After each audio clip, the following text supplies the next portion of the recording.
राज्यामधील धार्मिक व पर्यटन स्थळं सलग सुट्ट्यांमुळे गजबजली। सप्तशृंगी देवी मंदिर भाविकांसाठी 24 तास राहणार खुले।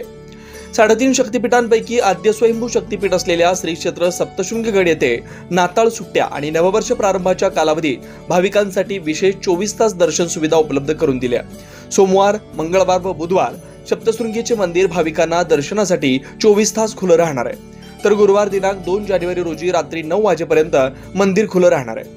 या काळात गडावर येणाऱ्या लाखो भाविकांना सुलभ व गर्दीविरहित दर्शन मिळावं यासाठी विश्वस्त मंडळ व प्रशासनाने पूर्वनियोजन केलंय।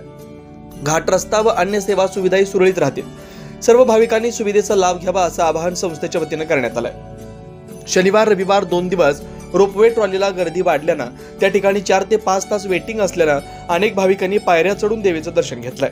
सकाळी 10 वाजल्यापासूनच भाविकांचा ओघ वाढत गेला, त्यामुळे एकच गर्दी झाली। त्यामुळे काही भाविकांनी मंदिरात न जाता पहिल्या पायरीचं दर्शन घेऊनच माघारी फिरणं पसंत केलं। 9 न्यूज महाराष्ट्रासाठी प्रतिनिधी धनंजय बोरसे, कळवण, नाशिक।